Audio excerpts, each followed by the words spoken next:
At my wedding, the air smelled like frosting and perfume, sweet enough to choke on. The band had just switched to something soft when my mother leaned in, smiling for the cameras, and said, "We're passing the car his parents gave you over to your sister." Her tone was light, rehearsed, like she was rearranging napkins. Danielle laughed beside her, sequins flashing. "Relax," she said. "It's just a car." The guests didn't catch it, but my stomach did a drop, cold and final. My groom didn't move. He just looked at them, calm, unreadable. And that look changed everything. Hook 1. But what if your wedding day became the moment you finally stopped giving away pieces of yourself? People say weddings reveal who really loves you. Mine revealed who never did. I grew up in a house where fairness was a story told at dinner, never lived in the kitchen. My mother, Grace, loved order, the kind that kept her looking perfect and kept me quiet. My father, Richard, was the man who believed silence fixed things. And Danielle, my little sister, was the delicate one. The world bent for her. I was the hinge that made it move. When we were kids, she got the bigger room because she was afraid of the dark. When she crashed her first car, Mom blamed the rain. I worked double shifts to buy mine, and Mom called it good character building. Danielle was the reason I was the resource. That pattern raised me someone always taking someone, always explaining. By 29, I had built a life outside their script. I was an interior designer, careful and precise, the kind of woman who paid her own bills and didn't borrow dresses. Meeting Evan felt like stepping into sunlight that didn't burn. He came from a family that believed in boundaries and respect. His parents weren't rich, but they were generous in the way that costs nothing: listening, trusting, handing you space. At our rehearsal dinner, they handed me a small silver key and an envelope. "You built this together," his father said. "Here's something to help you move forward."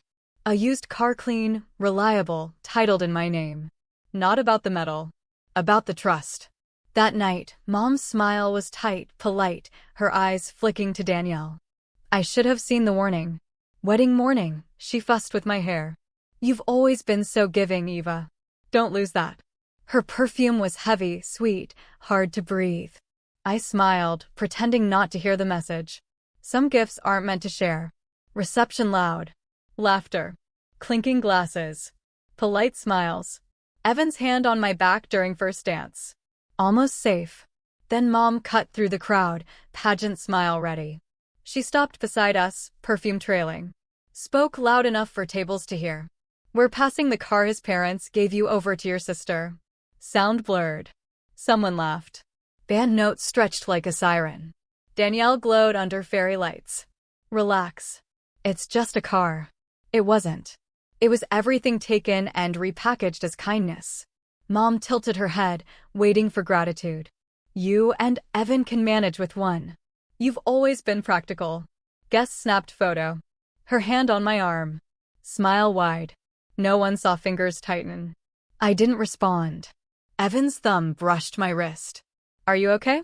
I breathed glass, frosting, old obedience. Dad drifted over. "What's going on?"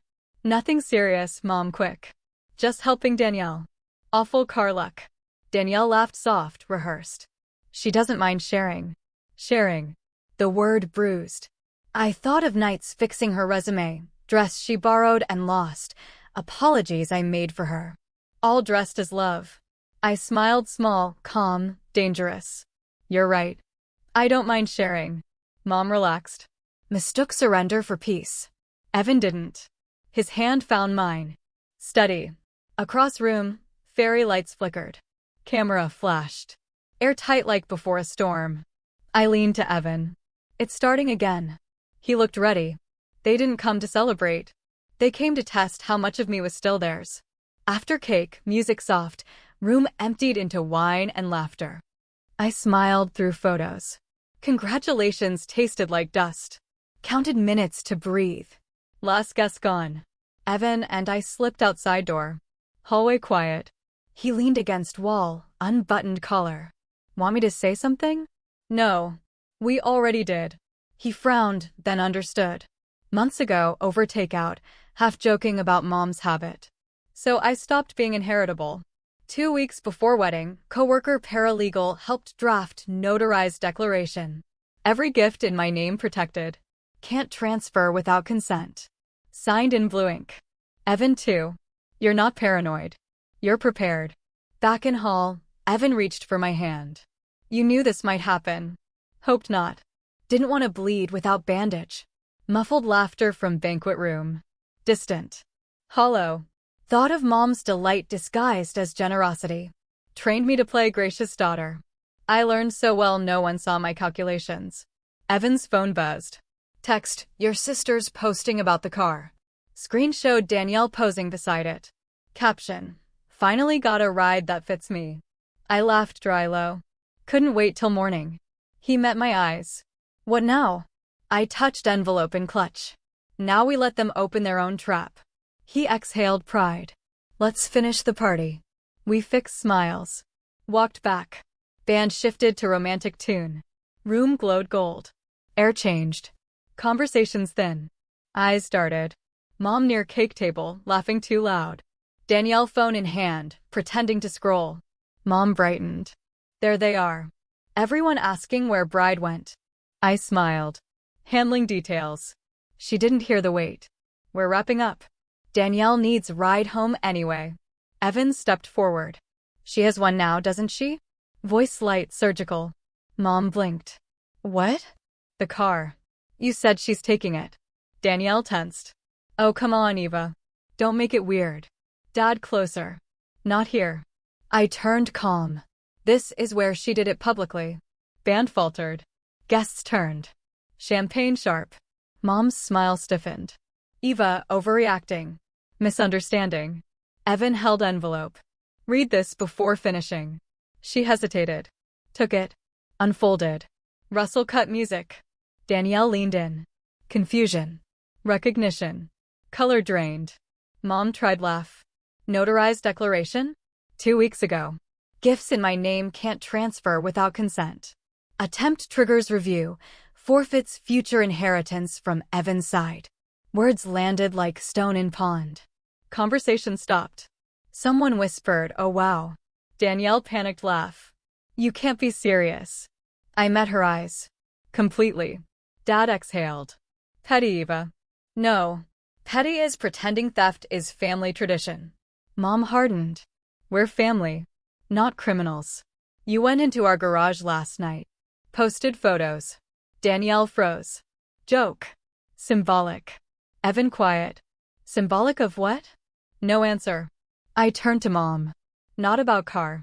About pattern. You call it love when you take mine and say I'm good for giving. You're dramatic. Maybe. But drama has witnesses. Ripple through guests. Phones half raised. Danielle voice cracked. Embarrass family?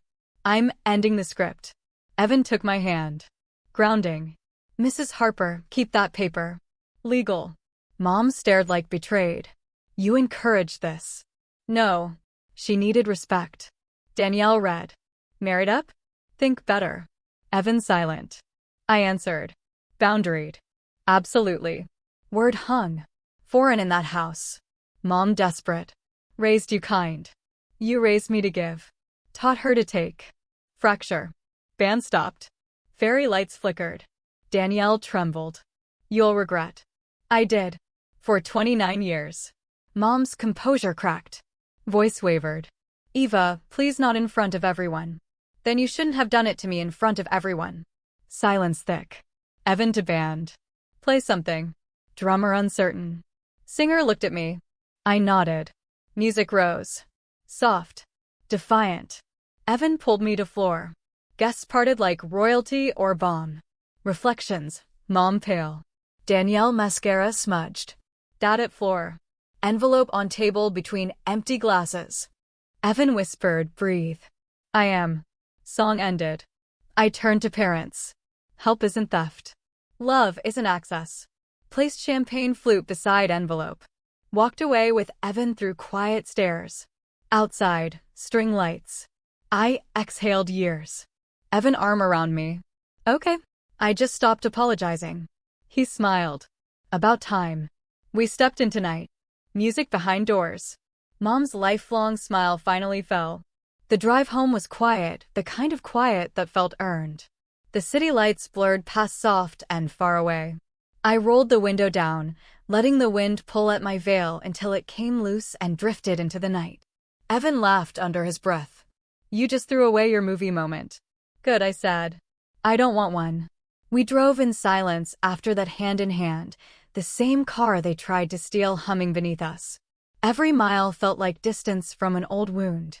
When we reached our house, Evan turned off the engine but didn't move. "You did it," he said quietly. I did what broke the pattern. Inside the kitchen still smelled like the morning coffee we never finished. I slipped out of my shoes, feeling the tile cool under my feet. On the counter sat my phone buzzing with missed calls. Mom, Danielle, unknown numbers. I turned it face down. Outside, crickets filled the air for the first time. The silence didn't ache. It settled. Evan wrapped his arms around me from behind. "Still want that honeymoon drive?" I smiled. "Let's take the car." A week later, I stood in our kitchen with sunlight spilling across the floor. The same house, the same car in the driveway, but everything inside me felt rewired. On the fridge, one photo remained, the moment at the wedding when Mom's smile cracked and I held the envelope. I used to think it looked harsh. Now it looked honest. I realized freedom didn't roar. It whispered. It was the sound of a phone that didn't ring anymore, of doors I could lock without guilt. People say families fall apart because of pride or money. Maybe. But sometimes they fall apart because one person finally stops pretending. I looked at that photo and whispered, boundaries don't destroy families. They define them. If you've ever had to draw a line with someone who called it love, share your story below. You're not alone and you don't owe anyone your peace.